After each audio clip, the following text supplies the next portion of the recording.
Welcome back. This is the last video of the second module, and here it was all about emotionally understanding the alchemy of life process. In the first module, we have mentally understood those concepts. Now we have felt into it emotionally. What does attract me? What do I feel repelled by? What is the intensity of my need? And all that. And in the third module, it's all about taking action, making decision, and connecting it to a higher purpose so that we really make some life-altering decisions and it doesn't remain as just a course that I've seen and I've heard a few interesting things, did a few exercises, but then nothing happened. I really would like to see and to hear your feedback on actual transformation. So let us recapture. We've said the path is to find something in which things happen effortlessly. It's like effort, you do things, but effortlessly. And when does that happen? When all your needs are met and it actually fills you up more than it drains you. The reason why activities drain you is because underlying your belief structure, there's something that tells you this gets me more away from what I emotionally need, and that's why it's draining to you. You actually would like to do something else that you would find fulfilling, but you believe you need to do that, and through this conflict of what I do and my internal attitude to what I'm doing, there the energy gets burned up. If that's aligned, if I do something and I feel truly like this, I like that, I need to do that, or I want to do that, or I even have to force myself to do that, but it's quite okay that I have to force it just for a limited time.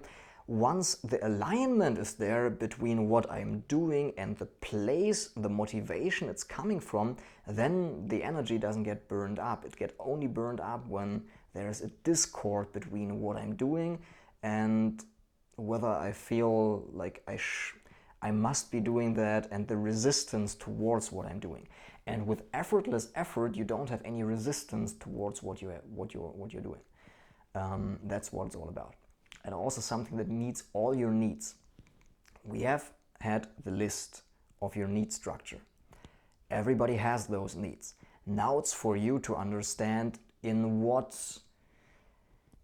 quality, in what nuance, in what way shall I meet those needs, and how much of a need is that? How often do I need this met? This is what you need to have to figure out for yourself. So to find the pathway in your life, your secondary purpose that meets all your needs. And also to combine the different fields of interest to one unique combination. Do not settle for the extraneous that just comes with it. The idea of the alchemy of life process is, number one, to start where you are at right now, doing those exercises, going through the needs, going through the areas of human interest, and pulling out, step number two, pulling out the essences of what you actually like about what you're doing right now. Don't become too bitter because there are quite few things that you dislike. Focus on the things that you do like right now, right in this moment, in the things that you do, and pull out those essences, and then cutting away the extraneous. That means first mentally cutting it away, thinking like, okay, I actually just need this, but I don't like all the rest. So what are the decisions that I could be making? I'm not saying commit yourself to make those decisions, just play around with it in your head at first. What could be a way, if anything was possible, what could be a way to combine those needs that I have, combine those areas of interest to one unique expression?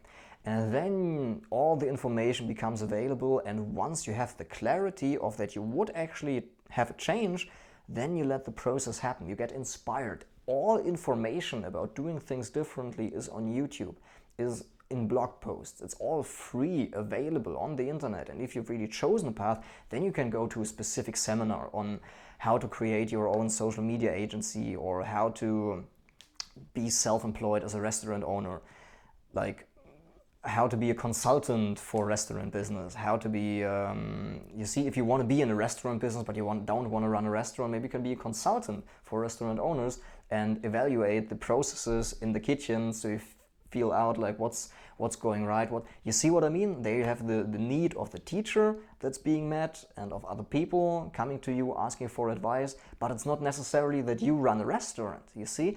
Once that's clear what you want, the essences, then you can be creative in combining those. And the thing is, I can't do that for you. I can't potentially exhaust all the combinations that they are. This is your path where you need to assume responsibility. Don't give it away to me. Do not become bitter because I can't solve those things in this course. Actually be glad that you are on this path of discovery, because that makes it such a more valuable, precious gift once you actually have it figured out. Yeah, as I said, cutting away the extraneous, this is the purification part, and then recombining those essences in a creative way, figuring things out. All the information is there, as I said, and then connecting it to a higher purpose. And what that means is to feeling out which motives am I doing the things that I really want to do right now, and then feeling out the kind of feelings behind that that make it compulsive, or that make it believe that you really truly need that for survival. The bitterness, the kind of the emotional component of this really is crucial for my survival.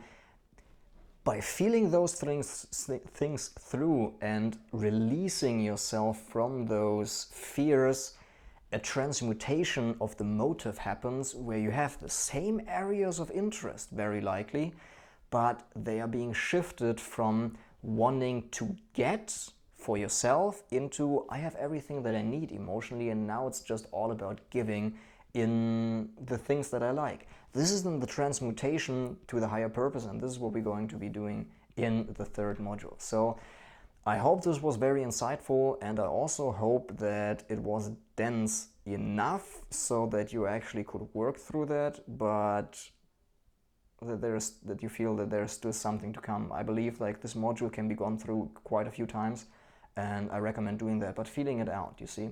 Don't make it a head thing of like watching it 3 times in a row.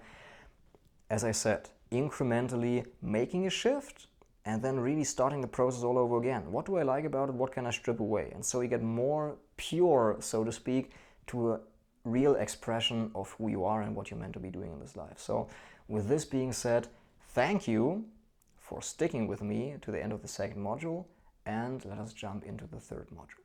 See you there.